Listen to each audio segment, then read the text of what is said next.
pleasure to be with everyone. Good evening to everyone. And we are starting a long journey, and it is not something which, I am presenting to you. We like to be in this journey of the Yoga Sutra together.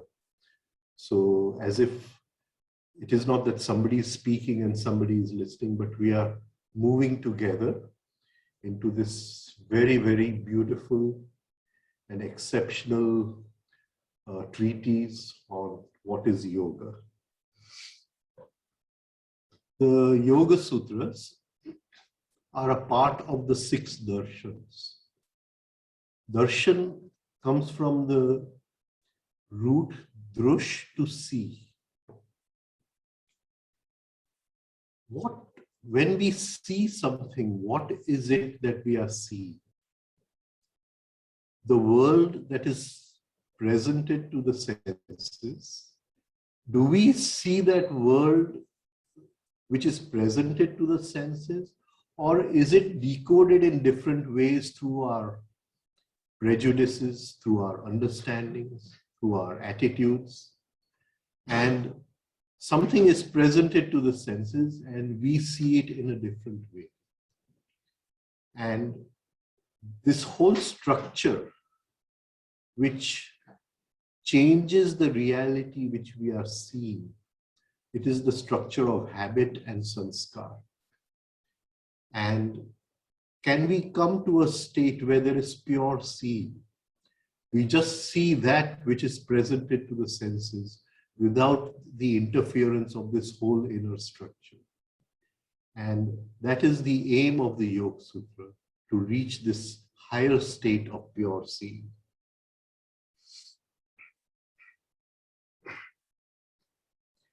Now, yoga darshanam. Darshanam we saw, to see, but not to see just by analysis, but to see by joining. Yog comes from the root yuj, to join, to bring together.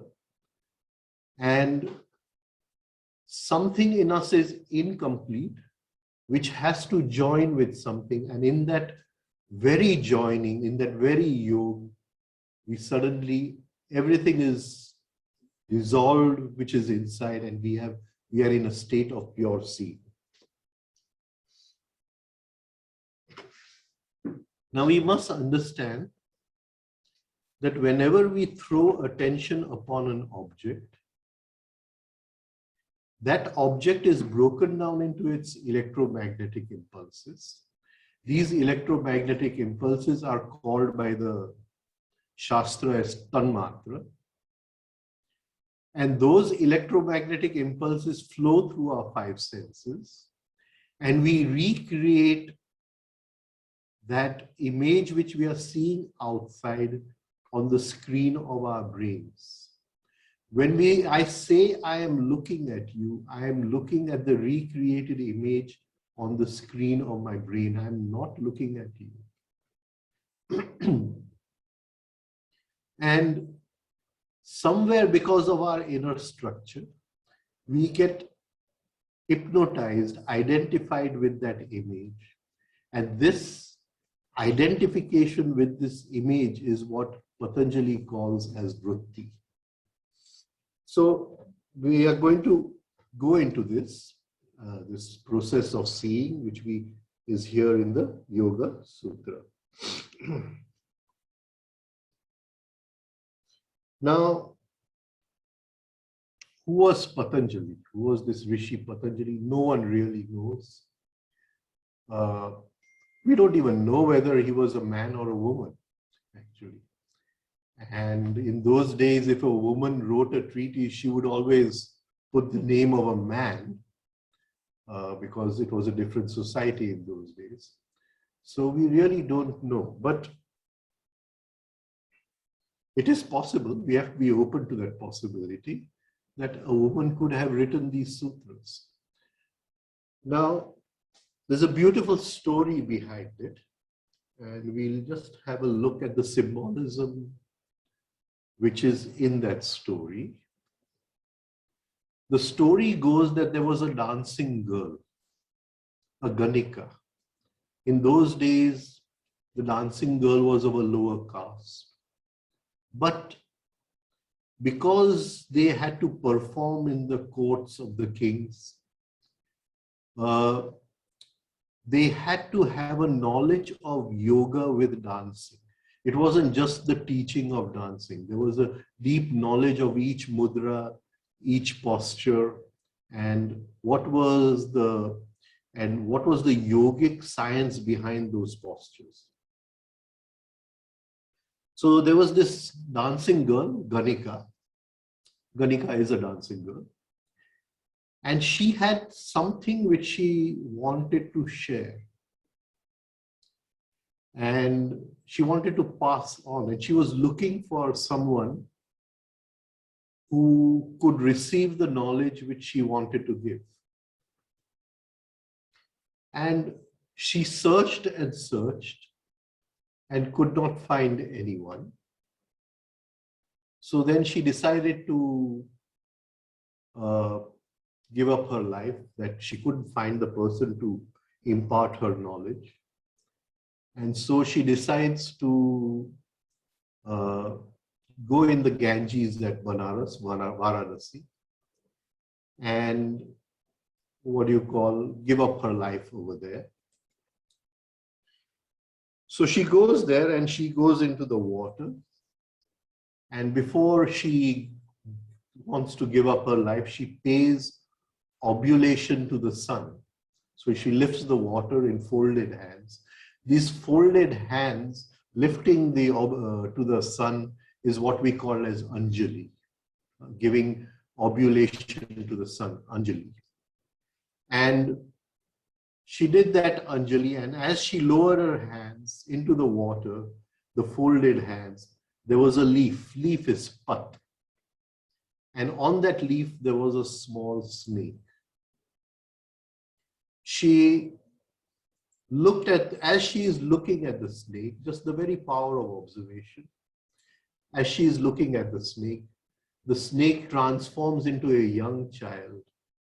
And she then takes that child home and she imparts this knowledge to this child. And they say because he was on a leaf Pat and she was doing Anjali at that time, he is named as Patanjali. Now, we try to go into the symbolism of this story. The snake represents our basic creative energy. The snake is a symbol of static energy. But when the snake starts uncoiling, the static energy becomes kinetic energy. It starts moving. So the snake represents our sex energy, the basic creative energy within us. Now, what is the basic quality of our sex energy? Of course, nature uses that energy to have children. But what is the basic quality in this sex energy?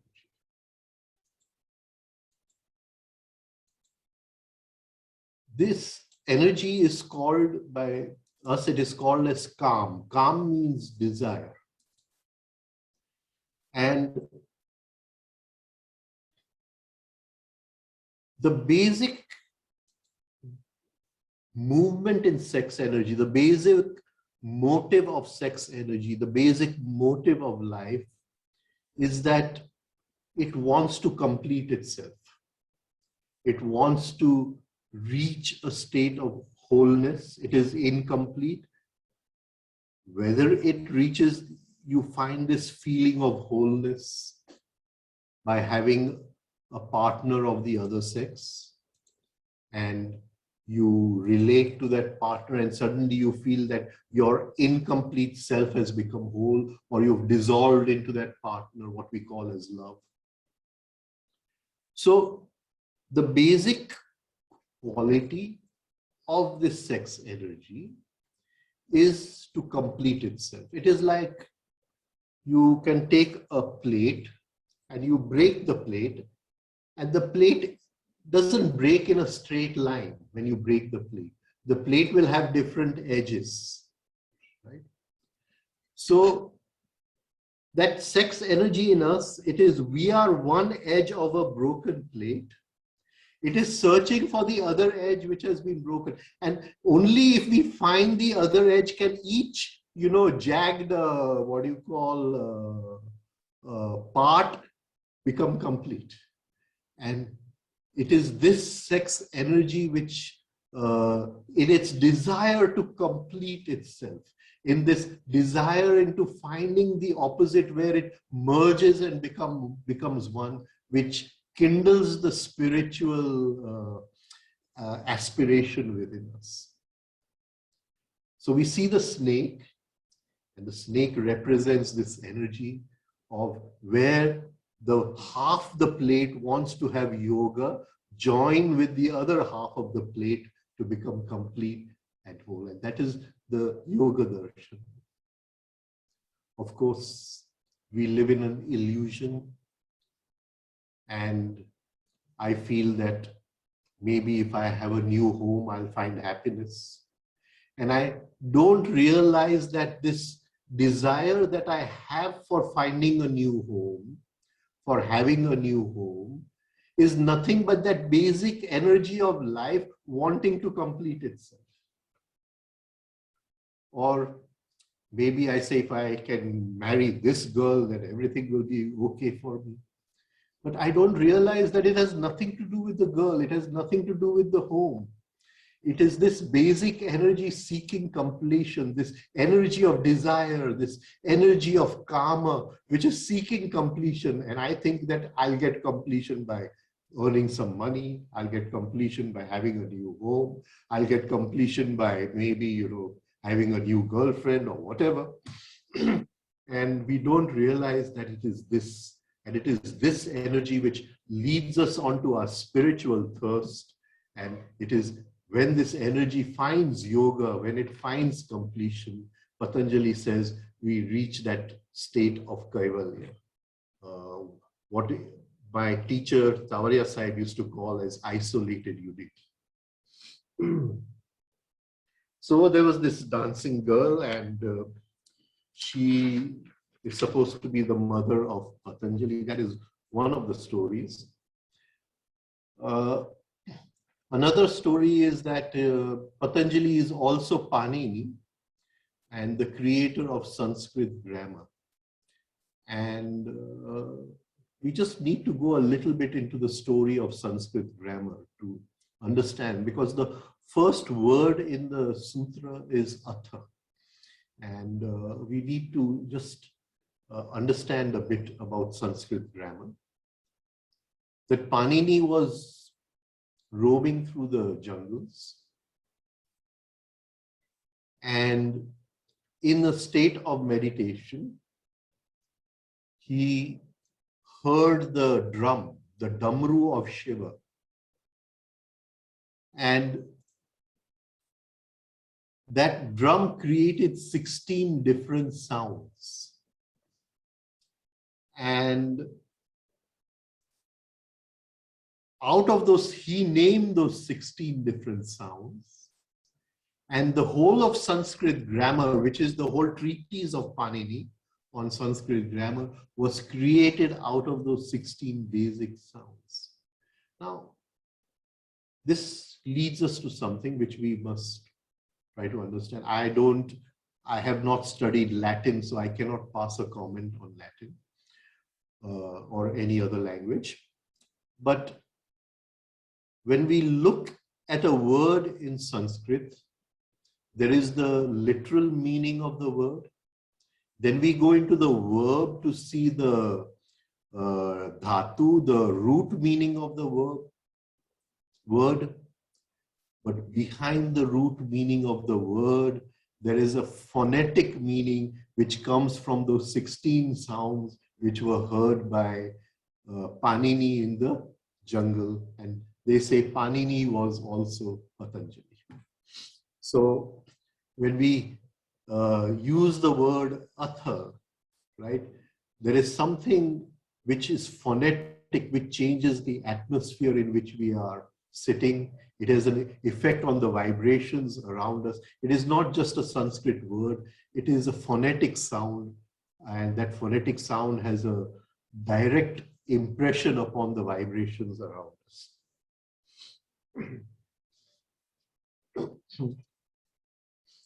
Now,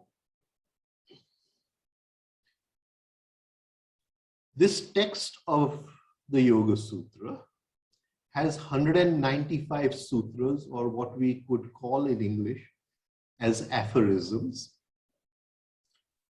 And the beauty in these 195 sutras is that there is no verb. He has not used a single verb in the 195 sutras. So he may, in his second sutra, he may pass a statement that yoga chitta vritti nirodha. But nothing is clear over here. It is just a statement. He is not saying whether chitta vritti nirodha has to be done, whether it has to be practiced. There is no verb. So these are just 195 statements without any verbs. It is up to the person who is working upon himself, the spiritual aspirant, who is working upon himself to reach that higher state of understanding and truth, to take these sutras in whichever way he understands them at his level. But as our level changes, as we climb the ladder of consciousness, as we climb the ladder of what do you call being, our inner being, and rise in being, the meaning of each sutra will change. Because initially we may have thought that we have to do so many practices and this, and then we may come to a stage where we are not practicing and everything is happening on its own. And so the meaning of the same sutra will change. Because he has not put any verb, he has not said you practice. And he has not said that a state will come where you don't have to practice also. The practice will become spontaneous on its own, search. He has not said anything. So we have 195 sutras. And he has divided these 195 sutras into 4 chapters.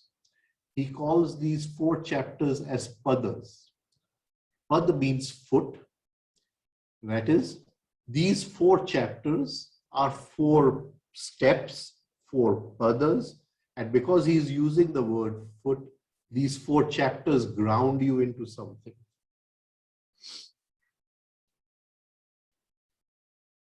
The first chapter is called as Samadhi Pad, and where he talks of the different experiences through which a seeker goes through. The second chapter is Sadhan Pad, where he talks about how he has to practice, what are the practices, but he's not given any practice, and what are the obstacles in the path which take him away from the state of yoga. The third is Vibhuti Pad, when you're walking to reach the top of the mountain, you're going to pass through valleys and waterfalls and flowers and etc. So he's going to talk of the scenery on your journey, what scenery you will pass through. And the 4th chapter is called Kaivalya Pad. Kaivalya means absolute oneness, unity, aloneness, isolated unity, as Mr. Tavariaji would say, is how do you reach that highest state of yoga, which he calls as Kaivalya. Now, Patanjali does not talk about God anywhere. The closest he comes to talking about God is when he uses the word Ishwar. Right? But Ishwar is a state which each spiritual aspirant seeks to attain. Ish means to own. Var means to choose. Ish means have power. Ver means to make right use of that power.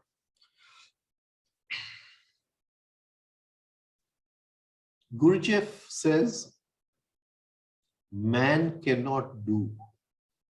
Man lives in the illusion that he can do.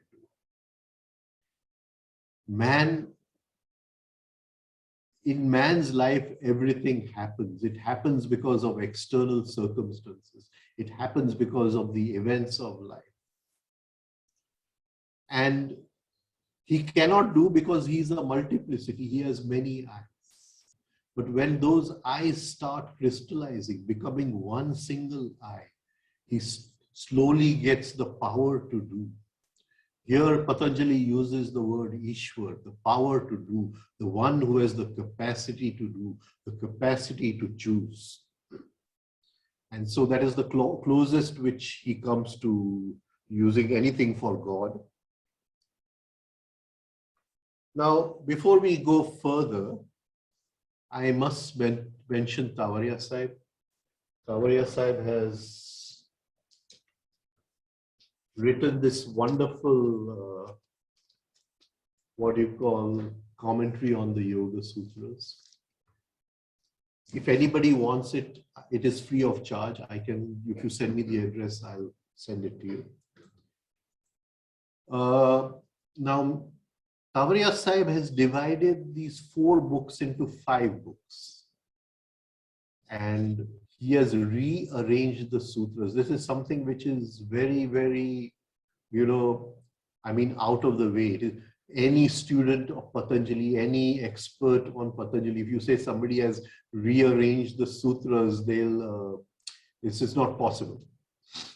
But he says, Mr. Tavariya has rearranged the sutras, and with each set of sutras, he has given a set of exercises which lead us to that state of what he's talking about in the sutras.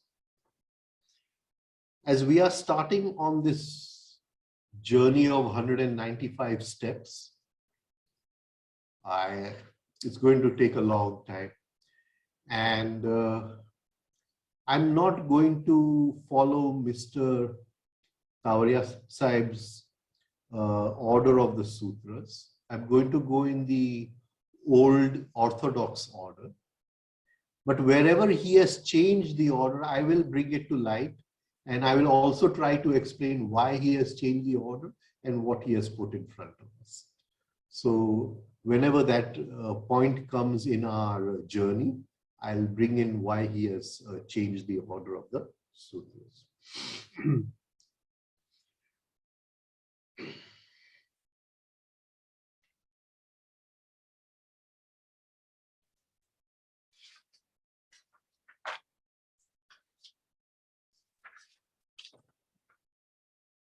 Now the word sutra or aphorism, sutra means a thread on which you put beads. So you have a necklace with so many beads, but there's a thread running through those beads. When we look at a thread and a bead, we look at a horizontal connection, that we are sewing through a horizontal line. But we can also put a bead this way, a vertical line. So a sutra is a thread connecting one aphorism to another aphorism, one sutra to another sutra, the thread is connecting. But there is 2 types of connections. There is the horizontal connection, which comes in a chronological order. And there is a vertical connection, which comes with our inner rise in consciousness. And we see those connections which are not apparent very easily. As we rise in consciousness, those connections start becoming apparent. That is, so we are now moving on 2 journeys at the same time. One is a horizontal journey in time, and one is an inner journey of growth where we rise to higher states of consciousness.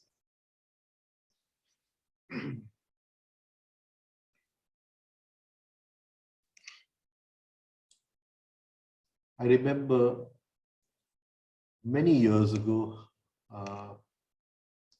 I was invited for a private exhibition of paintings by Salvador Dali. Dali's paintings. This was in Atlanta. I think it was 11 years ago. And we were not allowed to photograph the paintings because it was a private collection.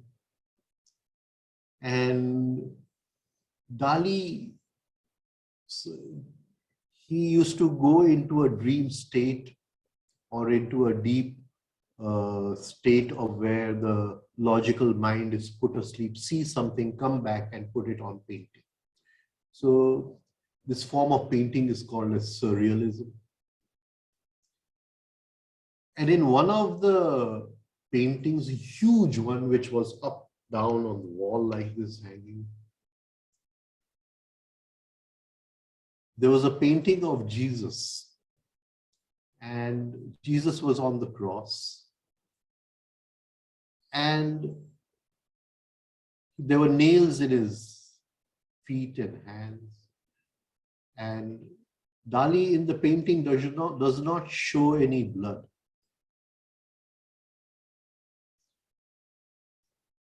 Dali is trying to tell us something, that Jesus was on the cross, but there's no blood. So he did not let himself fall to a lower state of complaining. Even though there were nails in his hands, there was no complaining about him. We complain about small things in life. The cross was straight, but Jesus's body was like this on the cross. He was telling us that we live in two dimensions. One, the dimension of the body.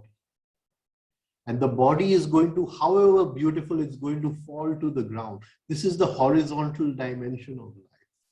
But there is something in us which is straight, which can rise up. And this is the vertical dimension of life. So the sutra connects us, the thread connects us in these two dimensions of life. Now, in Sanskrit, there is a slok which tells us what a sutra is. I'll just quickly go through that slok.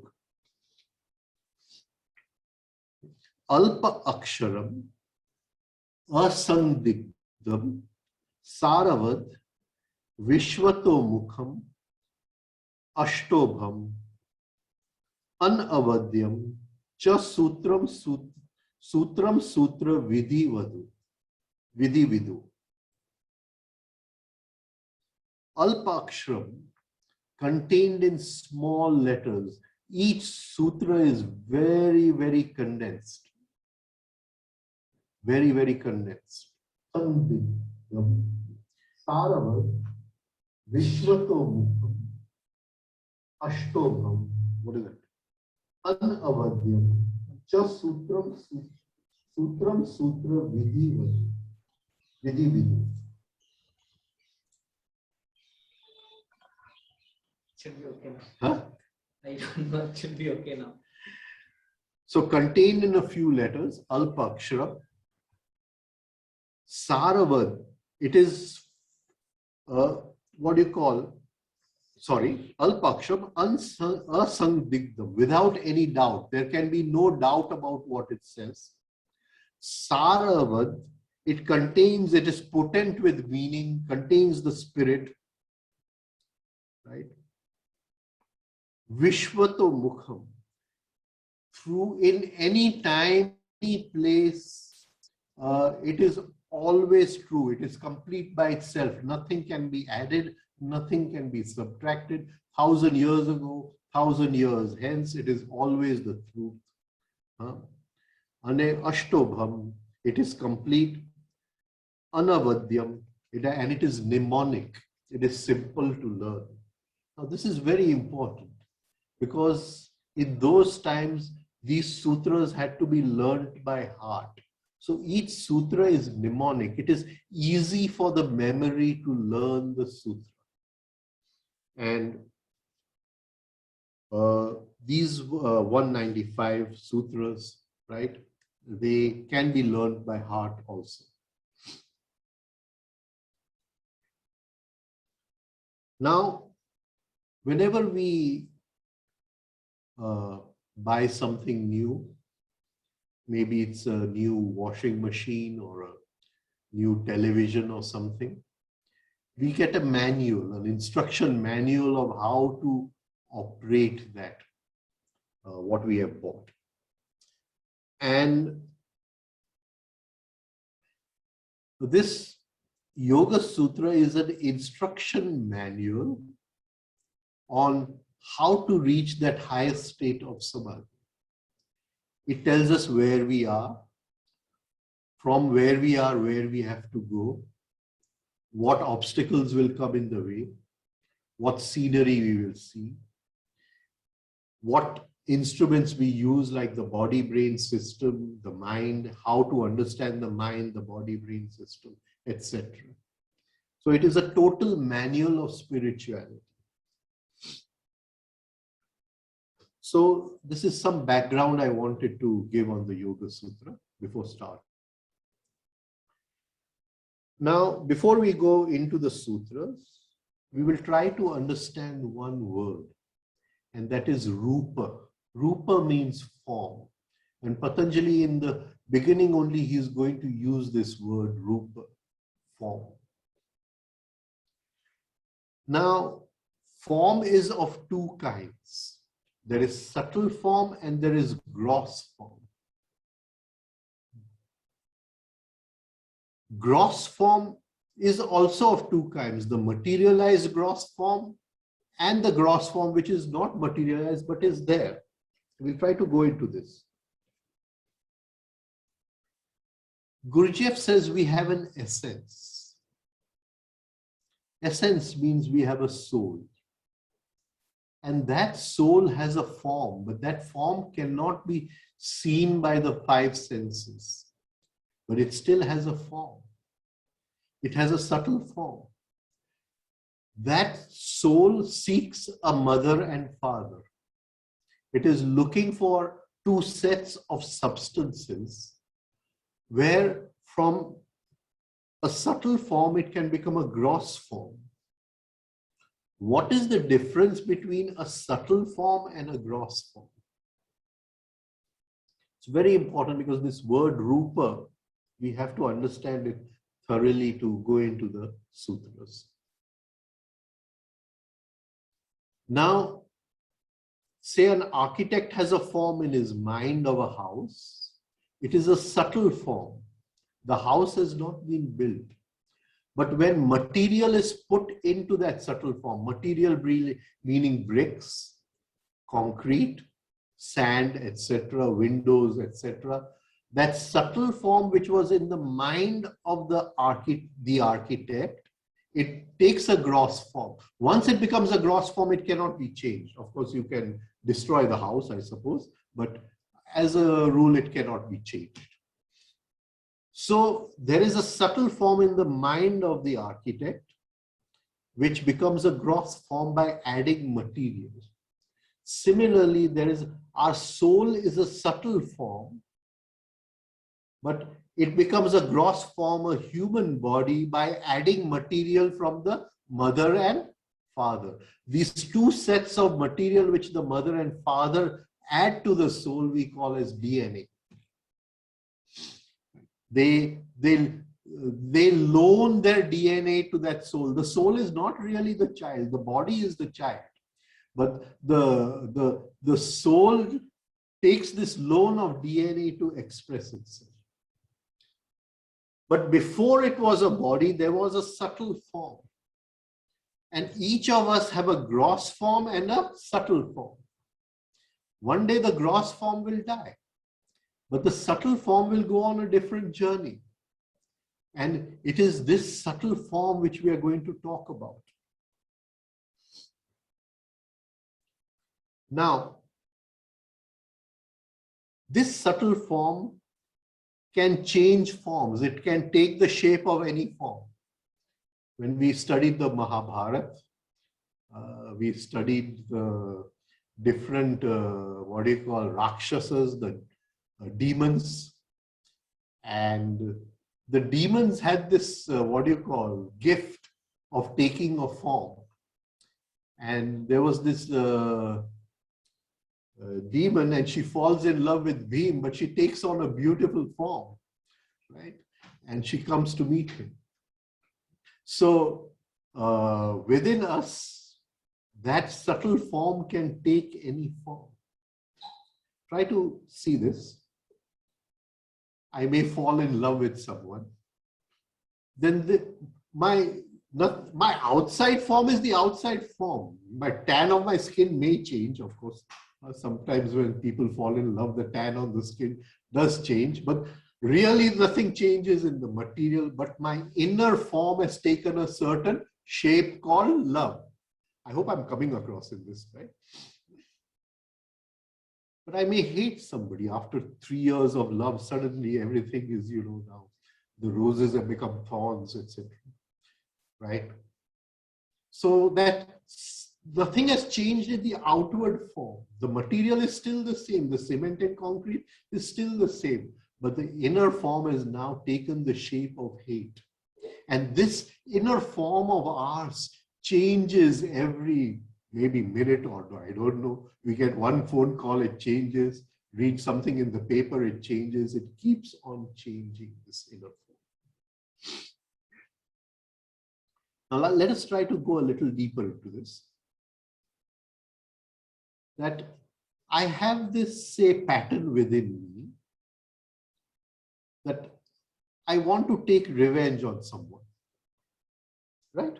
So how was this pattern created? I feel that somebody has, upset me in some way, or, stabbed me in the back in some way or something. I may feel something like that. And I have this feeling I want to put him in his place. So this thought of revenge comes in me, the thought of taking revenge. And I may be doing anything. I may be eating my food, or I may be watching a cricket match on TV, and suddenly the thought of revenge comes. And for some time, I daydream that thought, I brood that thought, I repeat that thought within me of all the different ways in which I'm going to take revenge on this person. Can you see that through repetition, this subtle form becomes fixed? I hope I'm coming across. You see, every time I'm repeating here that I'm going to take revenge in this way, I'm going to take revenge in this way, a part of this subtle form becomes fixed in a pattern of revenge. Initially, it could take any shape, but now it becomes a fixed shape. It is not a materialized form in the sense that the 5 senses can see it, but still it is a pattern in the mind which Patanjali will call as sanskar. I don't know if I'm coming across. Now my consciousness will keep on repeating that. It is like a jail in which I have trapped a part of my consciousness, which will keep on repeating in this thought of revenge, because it is now what you call habituated to do that. I have created a habit over here. And this is again a gross form. The subtle form, it is taken a gross form not through materialization, but through repetition, through habituation. And we have a whole library of these gross forms within us, the library of sanskars. And it is because of this library of sanskars, because of these forms of habituation, that we cannot see the reality in front of the eyes, in front of the 5 senses. They change that reality into something else. They are habituated to change that reality. So the Sanskrit word rupa, which we translate into form, it just doesn't mean the gross form which we see with our eyes. It also means the subtle form, the tangible, which is the intangible form of the senses, but it still can be felt, which can be sensed inside within us. It can be visualized.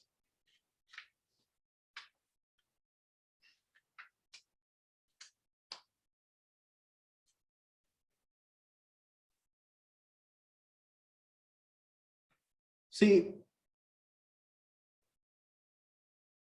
the wife and husband or the lovers, after 6 months or so, where the form has changed.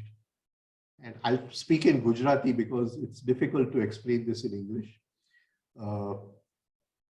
The wife will tell the husband, "Taru roop badlai gyu chhe." The body has not changed, you see. She'll say, "Your form has changed. Taru roop badlai gyu chhe." I don't know what they'll say Hindi, but you understand what I'm saying, I suppose. You see, the form has changed. You're not that person whom I got married to. Right? Even the body is the same. So this form changes. So the soul, the essence has a form. The spirit is formless. The Atma, the spirit is formless.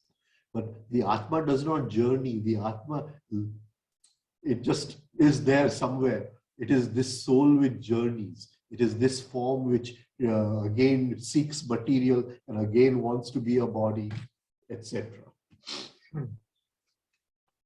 Now we are going to visualize a lake. And initially this lake is very calm. But of course, there are so many outside disturbances. Somebody will throw a stone in the lake. The wind will come and create ripples on the lake. Right? There'll be currents within the lake like whirlpools and undercurrents. Some waves are big, some waves are small, some whirlpools are strong, some whirlpools are not strong, etc. And there's a person who owns this lake. It is a part of his farm. Right? Farm in Sanskrit we call as kshetram. And Krishna tells Arjun, idam kshetram kaunteya. Right? So he says this body-brain system is a farm. It is a kshetra, ketar, farm. So there's the owner of this lake. And he is the lord of the lake. And his duty is to sit on a bench outside the lake and look at the lake, not to get involved with any of the waves.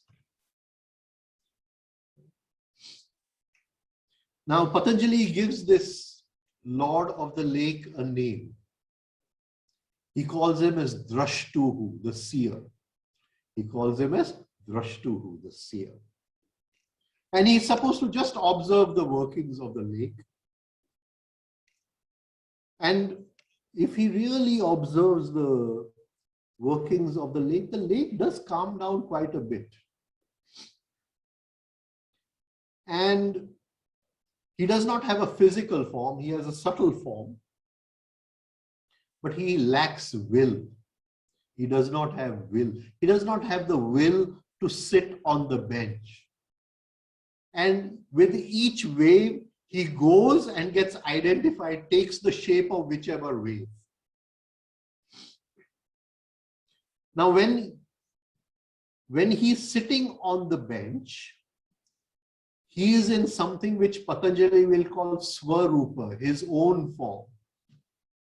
But when he goes and gets identified with a wave, which is always identified, 0 to 70, not a single second is there when he is not identified with a wave. One wave stops, but before one wave can calm down, another wave starts and he jumps from one wave to the other wave. And this state of being in identification with the waves, Patanjali calls as Sarupyam. Now we'll go into this as we take the sutras. So, any spiritual journey, for it to start, the person who owns the lake first has to come out and sit on the bench. As long as he is identified with any wave, right, the journey cannot start. Once he comes out and sits on the bench, then he can start moving inwards or upwards. And this moving inwards or upwards, Patanjali calls as Swarupe Avastha. Each Avastha, one step after the other. So, but he's always involved with the waves of the lake. Now, the beauty of the water disturbs him and hypnotizes him.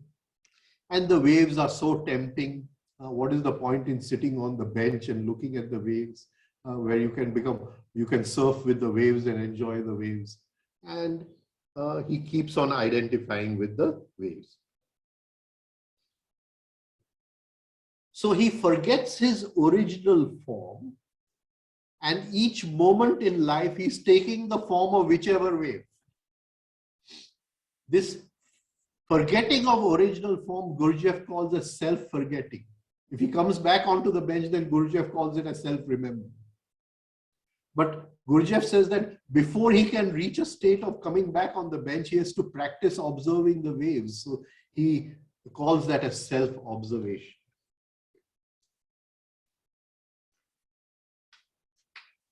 Now,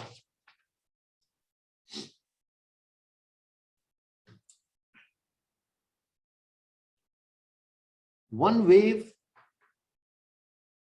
may be the wave of anger. And instead of saying it is a wave of anger, he gets identified with the wave and he says, I am angry. And each wave, which is actually separate from I, because I should be sitting on the bench, but because he's attached to each wave, he has become one with each wave. He's saying, I am in love, I am angry. He attaches his I to each wave. And this attaching of I to the wave, wave plus I is a modification of the wave. I'm going to talk about something else here. So just thank you. Recently, I was in Goa for 50 days. And the idea was to sit on the beach and listen to the waves. And we were pretty sure that because of COVID, there'll be very few people and we'll have some isolation in Goa. Now here we are sitting, watching the waves. Now my guru used to use one sentence. Mr. Tavaria used to use one beautiful sentence. Brain oscillations, mind modifications. Because here we see that the wave is getting modified by saying, I am the wave. Right? Brain oscillations and mind modifications. He used to use this sentence so often. So here we are sitting in front of this thing. But this monkey, by habit, this monkey over thousands of years has formed habitual patterns. And here I'm supposed to be listening to the waves of the ocean, sitting on the bench in the present moment, listening to the waves, and the monkey will start. That after 15 days, you'll go back home. Can you continue listening to the waves over there? Of course, you stay very close to the sea, so you can go to, can you see the mind, the brain moves between 2 points of the pendulum. And because the brain is moving between 2 points of the pendulum, it throws the mind into the future, 15 days into the future. And the mind, that future has not come, but the mind is modifying that future. Oh, I will go to the sea. And you're already in front of the sea here in Goa, right? But after 50 days, I'll go back home. The mind is modifying that future and I will go to the sea. But if I go to the sea, then I will need a chair to sit. Where will I get the chair to sit? And can you see? And here you are sitting on a chair in front of the sea. Listen to the sea. Listen to the sound of the waves. But the mind keeps on modifying. And here, the minute the wave is there and we say I to the wave, the mind has modified that wave. It has not remained pure water. Something has been added to that water.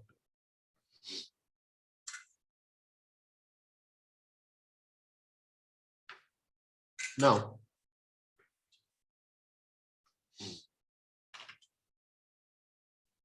here we have to say something else.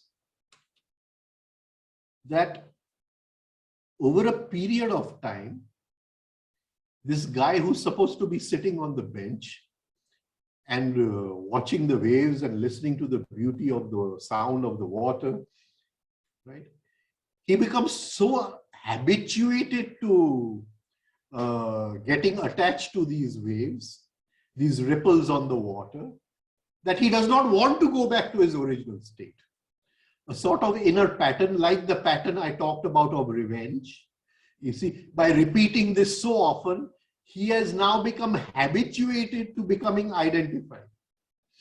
This seed which we create within us, where we are habituated to this, what do you call this, illusion of being identified, of living this illusion of identification, Patanjali will call as klesha. The waves and the modification of the waves he will call as vritti, and this habit of identifying with the waves he will call as klesha. Of course, the kleshas will come in the second chapter, but he will mention it in the first chapter. So this was some kind of background. What we don't realize is that because of this habit, because of this klesh, we live in this repetitive cycle of being attached to these waves. We cannot escape from this cycle. It is like a prison in which we live. And sometimes we enjoy the prison so much that we don't even know that there is a state of freedom outside of the prison. So this is some background. Coming to the bench will mean coming into the present moment. Coming into the present moment, you're sitting on the bench, and from the present moment, you rise in vertical time. You rise up in your being. You rise up in consciousness. You don't move in horizontal time. And this is where the Yoga Sutra starts with the first word, Atha Yoga Anushasana.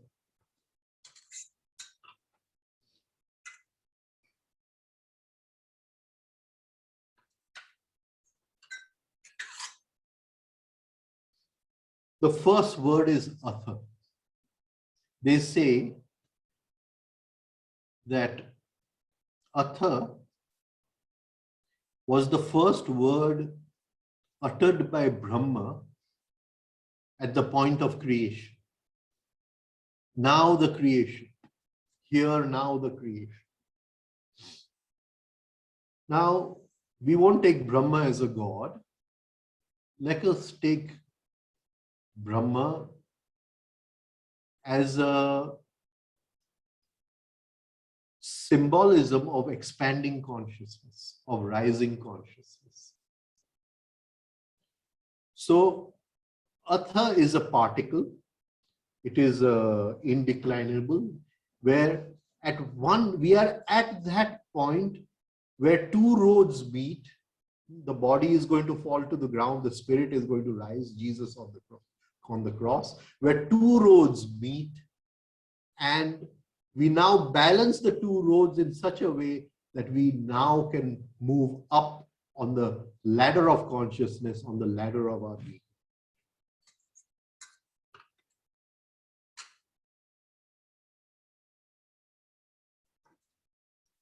Now, so to enter into this state of expanding consciousness called Brahma, the first step is the word Atha.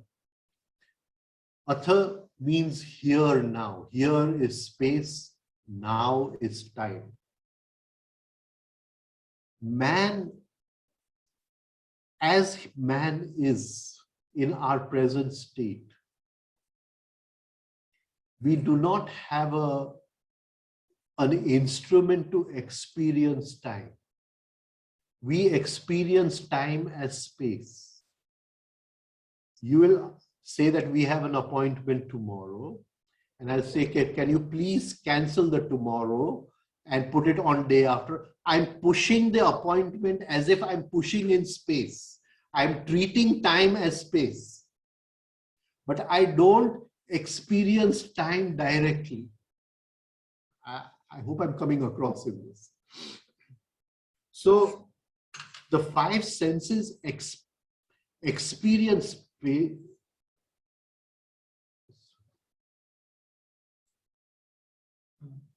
If we enable it on YouTube, the sync goes away. Achha,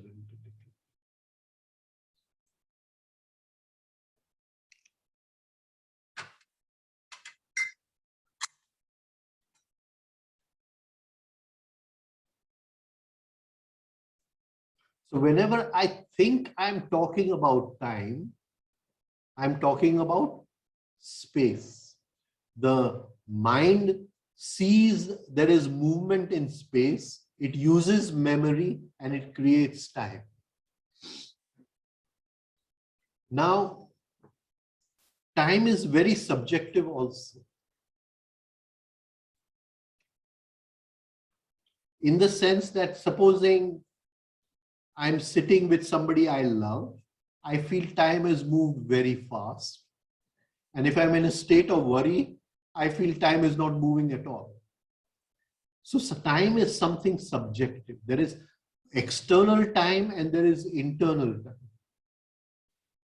When we are talking of atha, now, the now, we are talking of internal time. We are not talking of external time.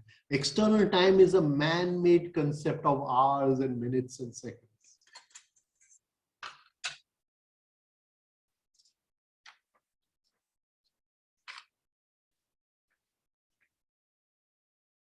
Now, in this moment of time, there are two movements. One is from this moment to the next moment, which I call my line of time from birth to death. It is the horizontal movement of time. But within this moment, I can rise in a vertical time. I can rise on the ladder of time, on the ladder of consciousness. This vertical time we will call as eternity. Supposing this pen is lying over there and I just shout to, hey, give me this pen. Then in this moment of horizontal time, it is the same moment. But in this ladder of vertical time, I am at a lower rung of the ladder. But if I say to you, will you please give me this pen? Then on the moment on horizontal time remains the same moment. But on the ladder of vertical time, I have climbed one or two rungs. I hope I'm able to express this. I can't see that. Am I coming across in this? Right? So when we are using the word atha, we are talking of a cross section of time. Atha is a cross section of time. Patanjali is now saying that we are now moving from horizontal time into vertical time. As we rise, in each moment, we have the power to rise in consciousness. We don't have to rise in consciousness tomorrow. Many people feel that tomorrow they will rise in consciousness. And they do so many changes in horizontal time. Maybe they'll wear orange clothes or they'll go to live in the jungle somewhere, right? But Patanjali is very clear over here. He's using the word atha. Each moment of this horizontal time is bisected by vertical time. We are not going on this horizontal journey. We are climbing the ladder of consciousness, which is bisecting each moment of this horizontal time. It is vertical time. We are going up the cross as Jesus was on the cross. So he starts his Yoga Sutra with this word atha. Where are we going? In which dimension of time is our journey? It is not in. Now we have to understand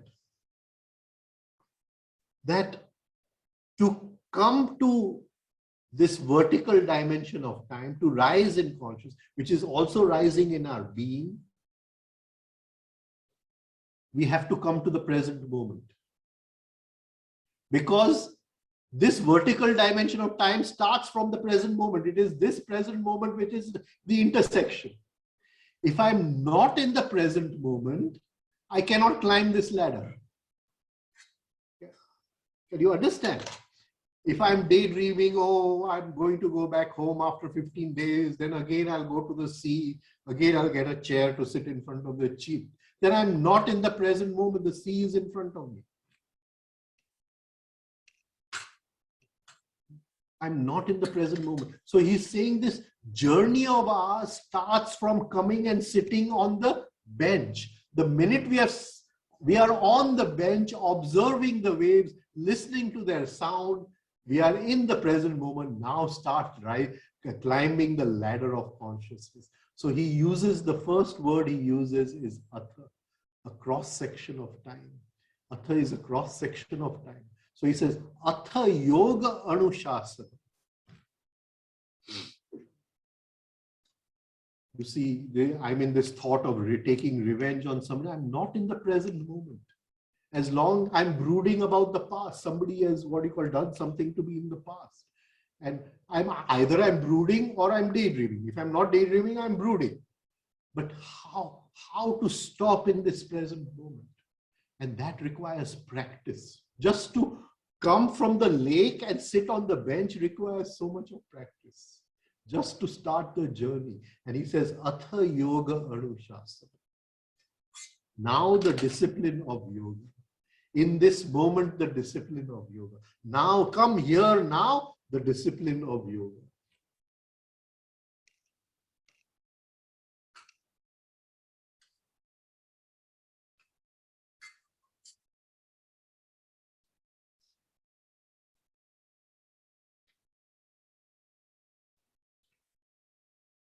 How many of us practice working for eternity? I can see many of us are quite old. I'd say above 50, 55, 60. Supposing I want to earn some money, then I'm working in horizontal time. Can you understand? Or I want to attend my son's wedding, it's a horizontal time. In the whole day, that is 24 hours of the day, what do we do for vertical time? We must, take the accounting at the end of the day. At the end of the day, we must, what have we done for our eternity? Right? I'm not going to carry my money into eternity. It's not possible. So what have I done for my eternity?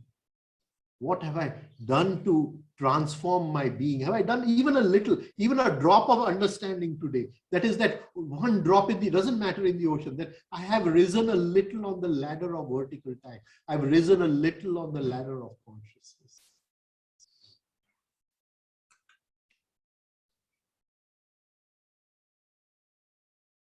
As we rise, the meaning of this word atha will change for us. The now will keep on changing for us. In my present state of now, I say, you did this to me, that is why I am angry. You are the cause, and the effect is anger within me.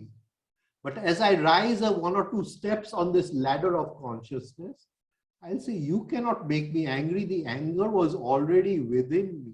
You are just the excuse for the anger to come out. So as we rise on this ladder of consciousness, our seeing of the world outside, our seeing of the event outside will take a total transformation. But for that, we have to come back into the present moment. And it is from the present moment that our journey starts.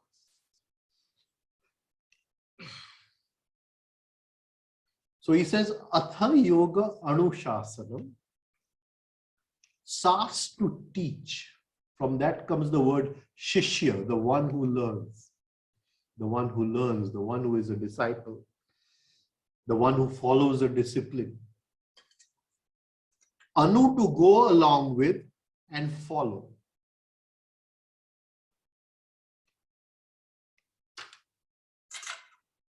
Patanjali is taking a promise from us. He's saying you are now entering into this very sacred text of the Yoga Sutra. And before you enter, I am taking a promise from you. Atha yoga anushasana. From this moment, from here now, this moment in time, I will follow. Anu means to follow. I will follow Sanam, the discipline of yoga. From this moment, I will follow the discipline of yoga. He's saying, give me that promise.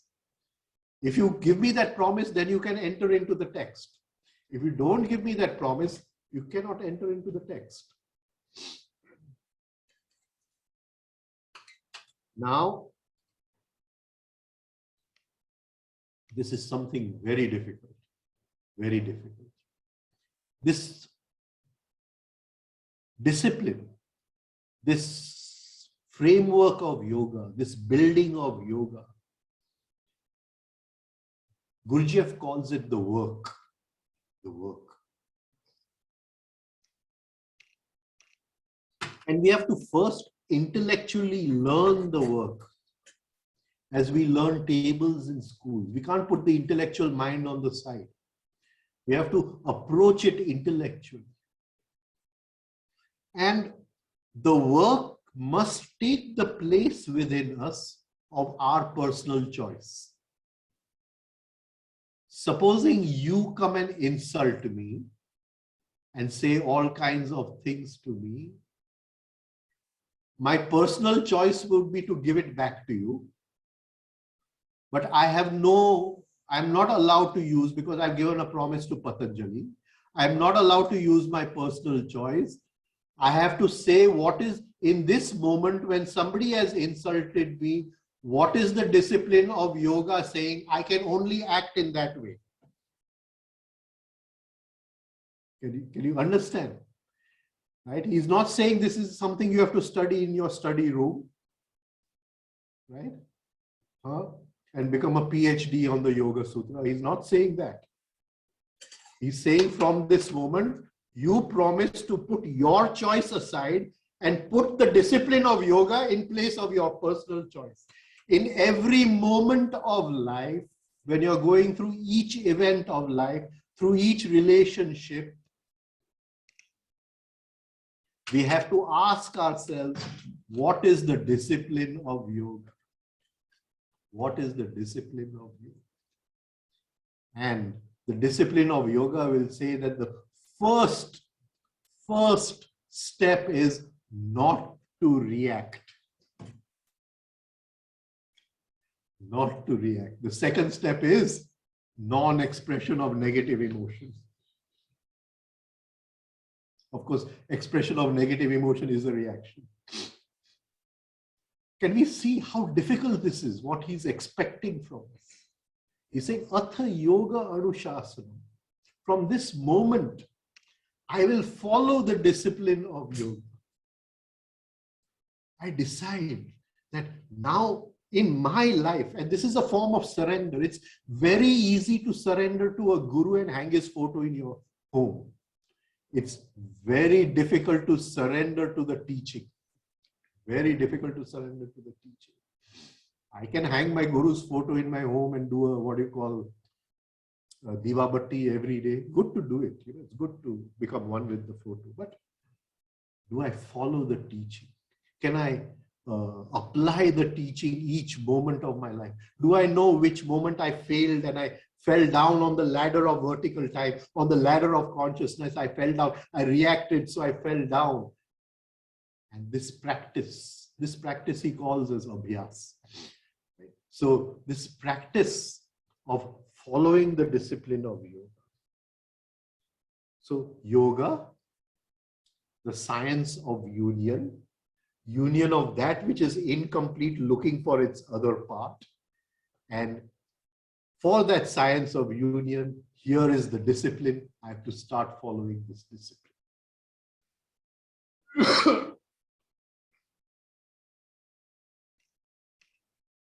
This will create great will within us, great will within us. At present, Gurdjieff says we are so many eyes with so many wills, our will is weak. But as we practice this, that each moment in our life, I will only act according to what the discipline of yoga says. Nothing out of my personal choice of action. And it will take some time to do this, but then it will create great will within us.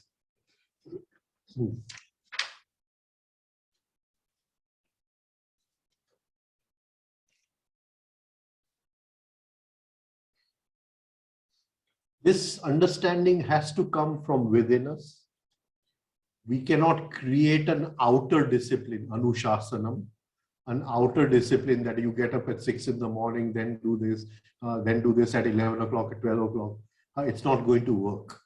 Right? It has to come from inner understanding that, yes, I have to bring about this transformation. And this transformation can only come by following the discipline of yoga.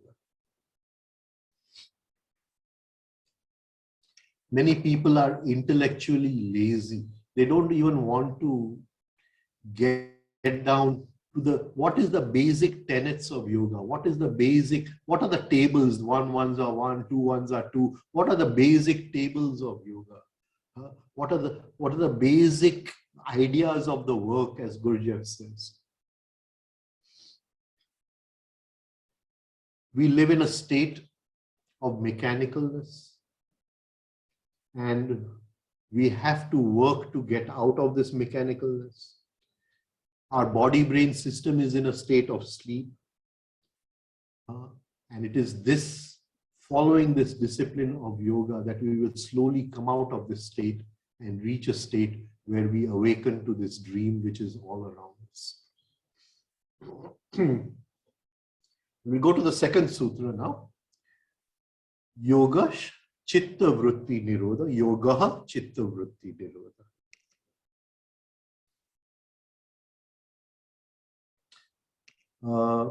I will take Tavariya Sahib's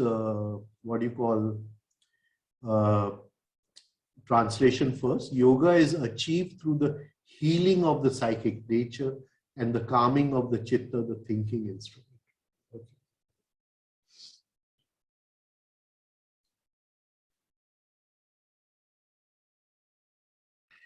Very, very difficult word, chitta. Of course, for the disciple, it becomes easy if his guru has translated it as thinking instrument. But it means so many things. Chitta. It comes from the root chit, to perceive, to see, to observe.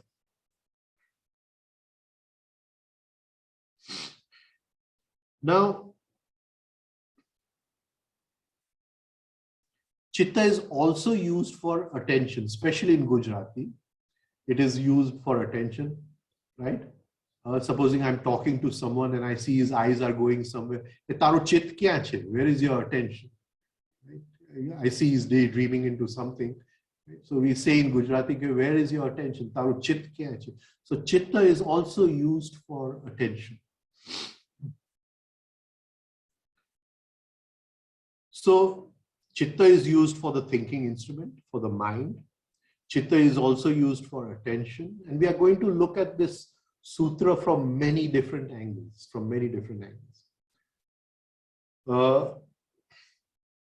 Chitta is also used in the sense of inner instruments, like we have man, buddhi, chitta, ahankar. Right? And that is, man is manas, right? The mind. Buddhi is the intelligence. Ahankar is the ego. And chitta is the library of memory. Library of memory. So even in that case, we can use the word chitta. So it's and because Patanjali himself has not given any clarity on the definition of the word chitta, we have to look at it from so many different angles. We cannot just look at it from one angle. So yoga, chitta vritti nirodha, vritti. Vritti means the patterning of the mind stuff.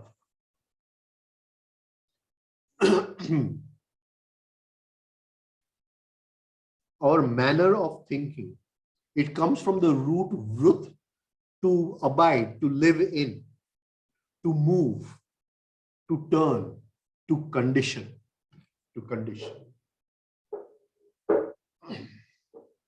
Just we'll go into this. in the Mahabharata, we have a character called Dronacharya. Acharan, Acharya, to put into habit, to put into action. We say in Gujarati, Acharan Mamuku, to put into achar, right? Dronacharya, Dhru, that which is liquid, to put it into habit. When the child comes, when the child is born, the mind stuff is in a liquid form. The mind stuff is in a liquid form. But through acharan, that is through repetition, through action, acharan, and that liquid form takes up a pattern. So the child, right, supposing I'm using the word yes, but somebody else is using the word yeah. He doesn't use the word yes. So the habit to use the word yeah is a pattern within him. That mind stuff which was liquid at the time of his birth has been through repetition, acharan, repetition, formed this pattern of saying yeah instead of yes. I hope I'm coming across with this. So Dronacharya is the guru of the good qualities and the bad qualities, right? And all the good qualities and the bad qualities are created through acharan. Acharan, that is repetition.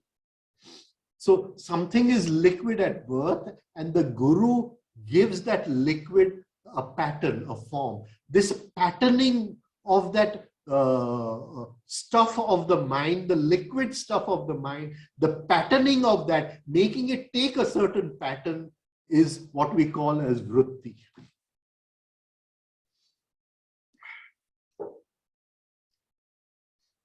So here, of course, chit would take to mean the mind, and vritti would mean the patterning of that mind. The patterning of, so that person who's sitting on the bench, he identifies himself with a certain pattern, or he patterns the wave into by saying I to it in a certain way. He patterns the wave into anger, he patterns the wave into love, he patterns the wave into hate. The wave is just pure water.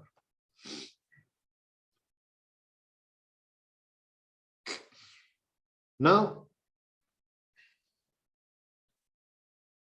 we will first take Mr. Tavaria's, what do you call, that yoga is the calming of the chitta, the thinking instrument,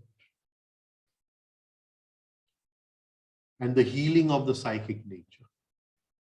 We won't take this healing of the psychic nature right now, we'll take it later on. We'll take this, the calming of the thinking instrument.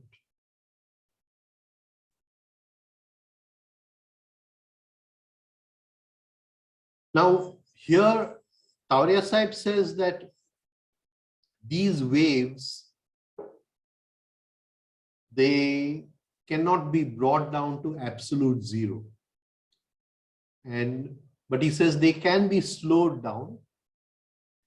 And to help us in our slowing down these waves, he gives us the 3-step rhythmic breathing. And he says, you practice this 3-step rhythmic breathing. If these waves are rising at such a fast speed of 120 per second, then as you get established in rhythmic breathing, the waves will calm down from 120 to 60 per second. And then it becomes easier to step away from the wave, go back to the bench and observe the wave. But if the waves are moving so fast, it's very difficult to observe the waves. The wave he calls as individual mind, the lake he calls as universal mind. Now, supposing a person is practicing meditation, what is his aim in practicing meditation? What is he trying to do? Supposing he's trying to observe these fluctuations, these waves, trying to look at them. And if they slow down, and suddenly for a moment, it's like this, that this is the water, and I create a ripple in the water. But before this ripple calms down, another stone comes in the water and creates a new ripple. And this process goes on. But if by his sitting in meditation and trying to calm the mind, he comes to a point that at one point the ripples calm down, and before the new stone comes in, there is a small gap between one set of ripples and the other set of ripples. And at that moment, when there is no wave, the lake is calm and there is nothing to be identified with, right? There is nothing to be identified with.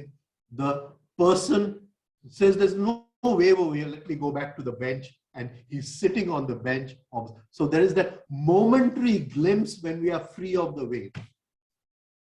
And that is the whole practice of meditation. They want to reach that state where you can give yourself that momentary glimpse where you're free of the wave. And that is why three-step rhythmic breathing is very important to lead us. So he says, yoga is the calming of the chitta, the thinking instrument, between one thought and the second thought. If there is a small gap, in that momentary glimpse of that gap, then tada drashtuhu swarupe avasthanam, then the seer for that momentary is in his own form, for that momentary point. Of course, later on when we go into the vrittis, we will see that this is not absolutely true. It is not perfectly true. Because Patanjali is a scientist, and he's going to tell us many things. And he's going to say that even if you're sitting in the meditation, and even if between one set of ripples and the other set of ripples, there's a small gap, the mind will take that gap to be abhav, the absence of a ripple, and it will identify with that emptiness. Instead of going back and sitting on the bench, it will identify with that emptiness, and he calls this state as sleep. But we'll go into that later when we go to that sutra. Can you understand what I'm trying to do? So here, even though Mr. Tavaria, my teacher, has said it is the calming of the thinking instrument, we are going to look at this from many other different angles also. We can't just say this one angle of calming the waves and this guy going back and sitting on the bench.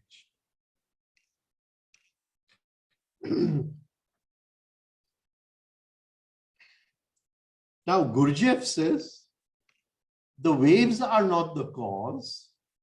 This inner habit of identifying with the wave is the cause.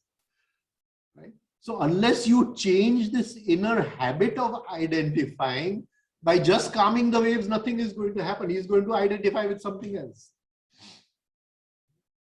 And so the Yoga Sutra is a two-pronged approach.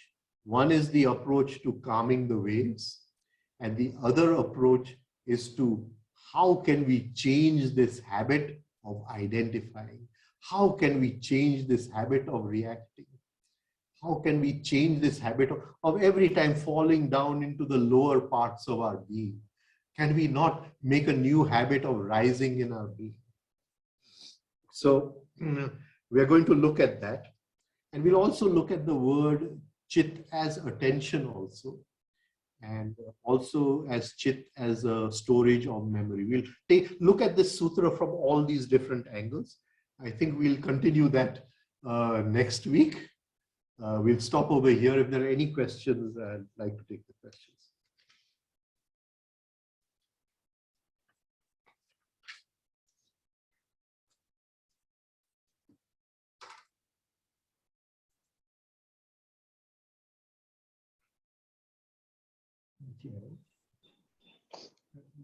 Sir આ ગ્રુપમાં જોડાવા માટે થઈને There's a question on YouTube. Yeah. Anybody wants to be added to the From group, Divakar. please give your name and telephone number in Thank the you, chat Rajenji. box. I have seen Okay. Tavariaji's video. He said put cotton in your left nostril. But in Patanjali Yoga Sutra ebook, he said put cotton in your right nostril. Which one to follow? Cancel the left nostril, only put cotton in the right nostril from 1 to 4 in the afternoon. Right. Mr. Vinod Pandey I've has explained raised that in a his hand. previous video. I've explained the whole thing. Rajan bhai, Mr. Vinod Pandey has raised his hand. Pandeyji, will you unmute yourself and ask the question? Sir, my question is this. We have been understanding this vritti has something to do with the vrit, the circle. Listen, It I is a can't hear, cyclic- sir. Your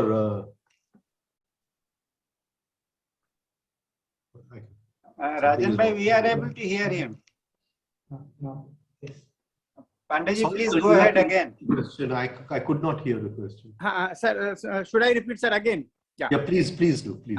Sir, my question is this: this vritti, does it have anything to do with the vrit, a circle? I mean, it is a cyclic nature. It keeps coming and going in the round and circle. Does it have anything to do with vrit, circle?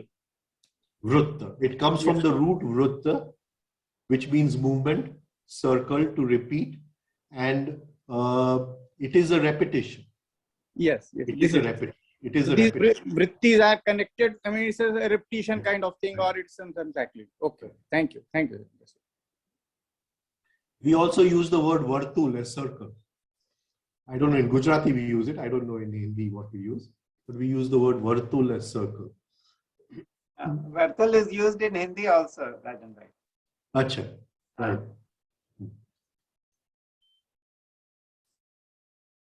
Anybody else? Any other You have to repeat the person to ask a question? Please raise your hands, or you can just unmute yourself and go ahead. Books. Huh? Sir આ There is one. આ book માટે કહેલું તો book કેવી રીતે મળશે? No, you will have to send Ketav your address and I'll mail it to you. Okay, thank you. Huh? In the address, please write your mobile number because now the courier people are not taking anything without the mobile number. Huh? Okay. Any other question, please? There is one more question on chat. From Manas Upadhyay. I can repeat it. Sir, what is organ kunda buffer which Gurdjieff uses in his Beelzebub tales in relation to our Yoga Sutras?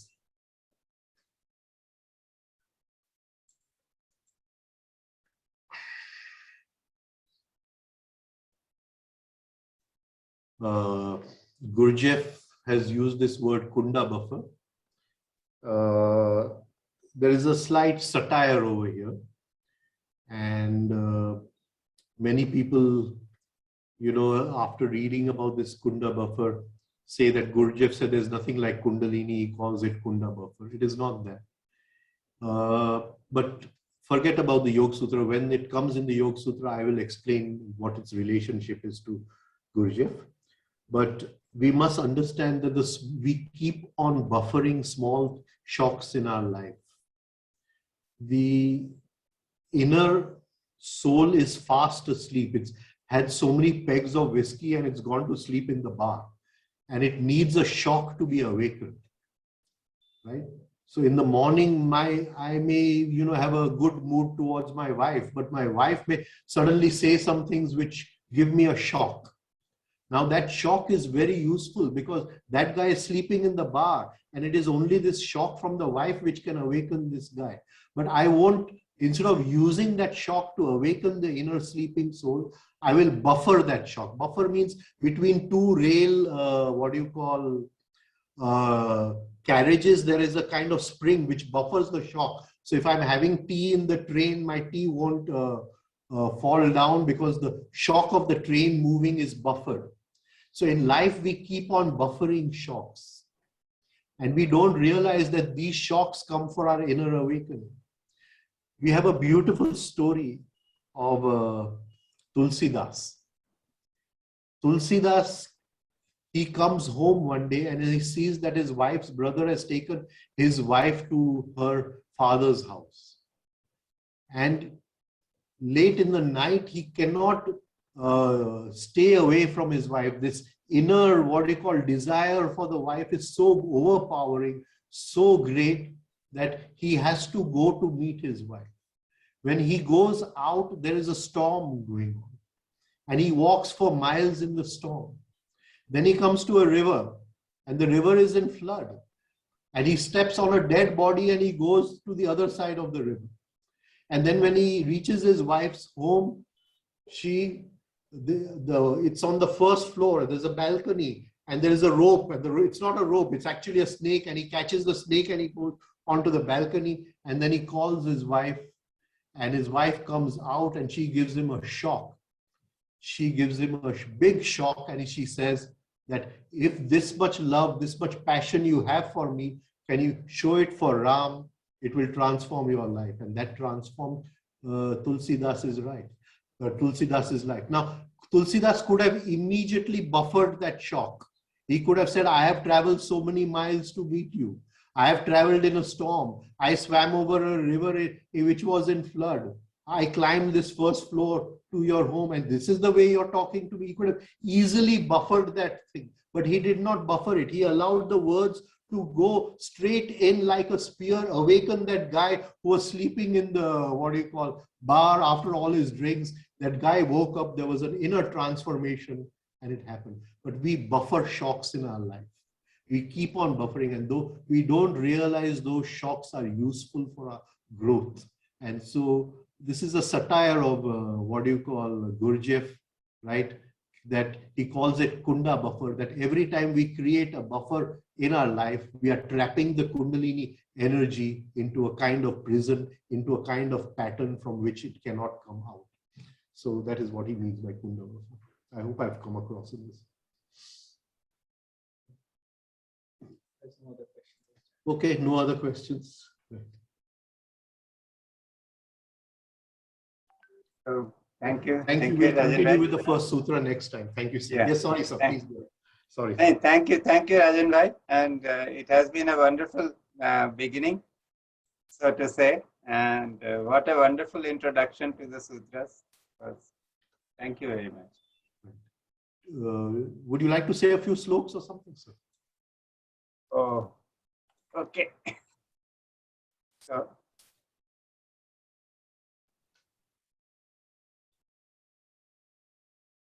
let us end with this prayer for universal well-being.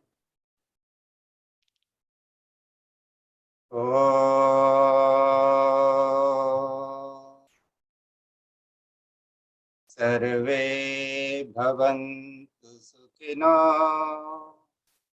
sarve santu niramayah, sarve bhadrani pashyantu, ma kaschid dukkha bhag bhave. Om Shanti, Shanti, Shanti.